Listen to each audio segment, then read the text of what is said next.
इस बार ये साबित कर दिया है कि वो पूंजीपतियों की पार्टी है।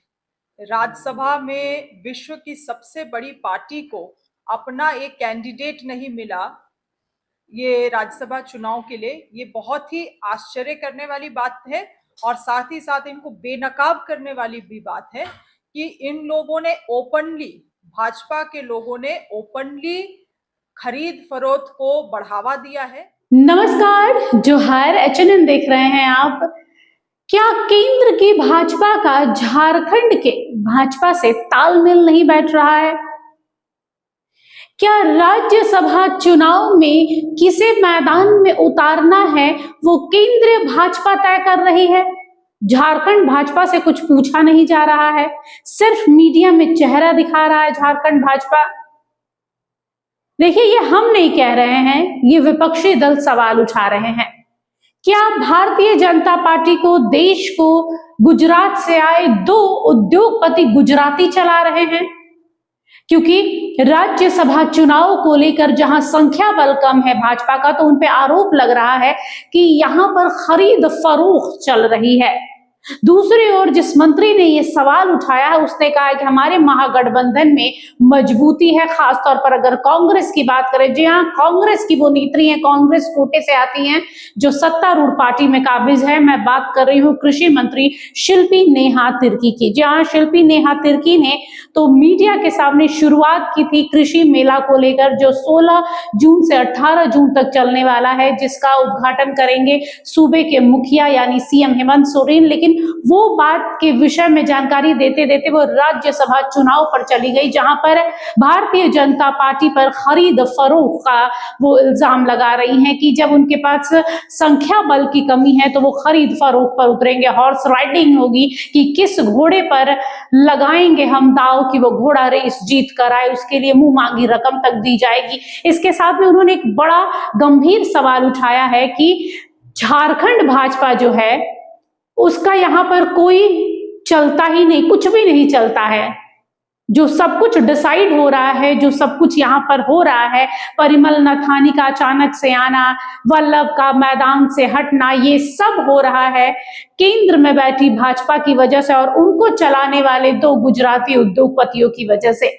देखिए, एचएनएन इस तरह की किसी भी बात की पुष्टि नहीं करता है, हम वही बता रहे हैं जो कृषि मंत्री शिल्पी नेहा तिर्की ने। एक बार सुन लेते हैं क्या कहा है कृषि मंत्री शिल्पी नेहा तिर्की ने।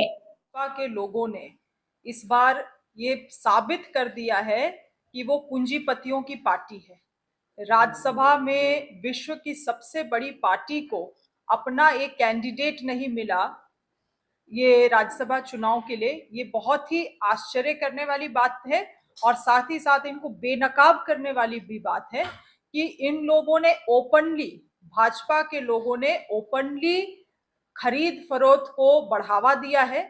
और मुझे तो अफसोस इस प्रदेश के भाजपा के नेताओं पे भी लगता है, अफसोस इस बात का कि इनके प्रदेश के अध्यक्ष तक को नहीं जानकारी थी कि ये स्थिति बनने वाली है। इस प्रदेश के भाजपा के एमएलए तक को जानकारी नहीं थी कि ये परिस्थिति बनने वाली है। उन लोगों से ब्लैंक पेपर पे, ब्लैंक फॉर्म पे साइन कराया जा रहा था। 2 जून तक लगातार जो आपके प्रदेश के भाजपा अध्यक्ष है वो इस बात को पूरे दावे के साथ कह रहे थे कि कोई पशुधन का यहाँ पे एंट्री नहीं होगा। यहाँ के लोग आपके यहाँ के लोगों को, यहाँ के कार्यकर्ता को मौका दिया जाएगा।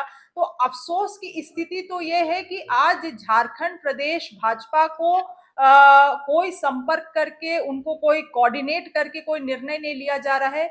निर्णय देश के दो महान पूंजीपति ले रहे हैं।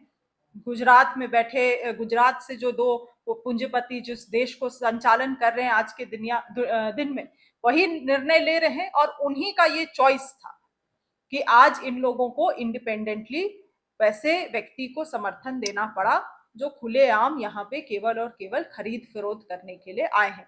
बाकी उसके अलावे इन चीजों को ढांकने के लिए, इन चीजों को लिपापोती करने के लिए बीजेपी क्या बोलती है, उसे क्या मतलब पड़ता है?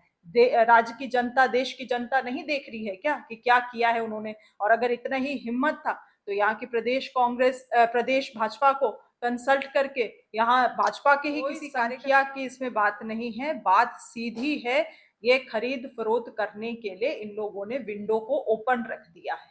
अगर इतना कॉन्फिडेंस था इनके पास तो ठीक है, संख्या नहीं है, मगर यहाँ पे तो और भी बहुत घटक दल हैं। आप अपना समन्वय स्थापित करने का प्रयास करते, मगर ये सब चीजें बहाने हैं। जो चीजें हो रही हैं उनको लिपापोती करने के लिए। और आज सच्चाई यही है कि जो भाजपा प्रदेश है उसको भी कोई कंसल्ट नहीं किया जा रहा है, संपर्क नहीं किया जा रहा है इन चीजों के लिए। सीधे दिल्ली से निर्णय हो रहा है, दो पूंजीपति निर्णय कर रहे हैं पूंजीपतियों को बढ़ावा देने के। ये भी तो उनके साथ है, ये तो हमारे मैं कांग्रेस से हूं और मैं अपने संगठन और अपने विधायकों के बारे में मैं अच्छे से, अपने साथी विधायकों के बारे में मैं बेहतर बता सकती हूँ। मैं आपको बतलाना चाहूंगी कि पूरा कांग्रेस इंटैक्ट है। ये राज्यसभा चुनाव एक बहुत महत्वपूर्ण चुनाव है। ये कोई केवल छोटा मोटा चुनाव, किसी को एक जगह राज्यसभा सीट भेज देने का चुनाव नहीं है।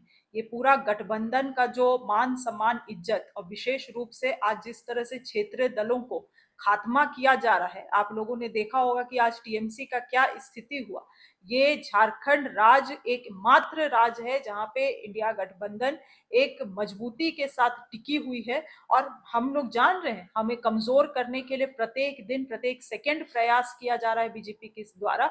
और इसीलिए मैं आपको केवल एक लाइन में कहना चाहूंगी कि 18 तारीख को गठबंधन की सरकार अपने माननीय मुख्यमंत्री के सर पे ताज पहनाने का काम दोबारा से करें। देखिए, ये पहली मर्तबा नहीं है जब भारतीय जनता पार्टी को ये आरोप लग रहा है उस पर कि वो दो गुजराती उद्योगपति, तो मैं नाम भी बता देती हूँ, यहाँ अंबानी अडानी की बात चल रही है। अंबानी अडानी को लेकर यहाँ पर अक्सर विपक्ष के लोग कहते हैं कि उनके प्रधानमंत्री से अच्छे संबंध है, उनके राजनीतिक पार्टियों से अच्छे संबंध है, तो इसको लेकर विपक्ष हमेशा हमलावर होता रहा है। और इस बार राज्यसभा चुनाव को लेकर भी यही कहा जा रहा है। खासतौर पर झारखंड की बात करें तो झारखंड के जो भाजपा के बड़े चेहरे हैं, चाहे वो बाबूलाल मरांडी हो, चंपई सोरेन हो, आदित्य साहू प्रदेश अध्यक्ष रहे हो, इसके अलावा और भी जितने रघुवर दास है, अर्जुन मुंडा है, इनसे कोई राय मशवरा नहीं लिया गया है।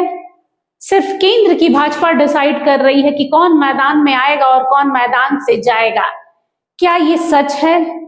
क्योंकि सच्चाई यही है कि दिखाया कुछ और गया था, किसी और के नाम पर ब्लैंक पेपर पर साइन करवाया गया था कि आप राज्यसभा के प्रत्याशी होंगे, और अचानक एक नए व्यक्ति की एंट्री होती है और सब कुछ, दो विषाद बिछी होती है, वो सब बदल जाती है।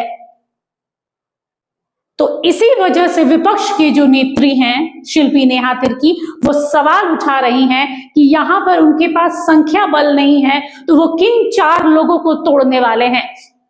देखिए, जो राजनीतिक जानकार है वो कहते हैं कि अगर तोड़ सकते हैं तो वो कांग्रेस को तोड़ सकते हैं तो वो आरजेडी को तोड़ सकते हैं, लेकिन कौन टूटेगा, कैसे टूटेगा, ये 18 तारीख को पता चलेगा। इसके साथ में शिल्पी नेहा तिर्की ने कहा है कि लिख कर रख लीजिए कि 18 तारीख को एक बार फिर से मुख्यमंत्री हेमंत सोरेन के सिर पर ही ताज बैठेगा, क्योंकि हम राज्यसभा में जीतने वाले हैं।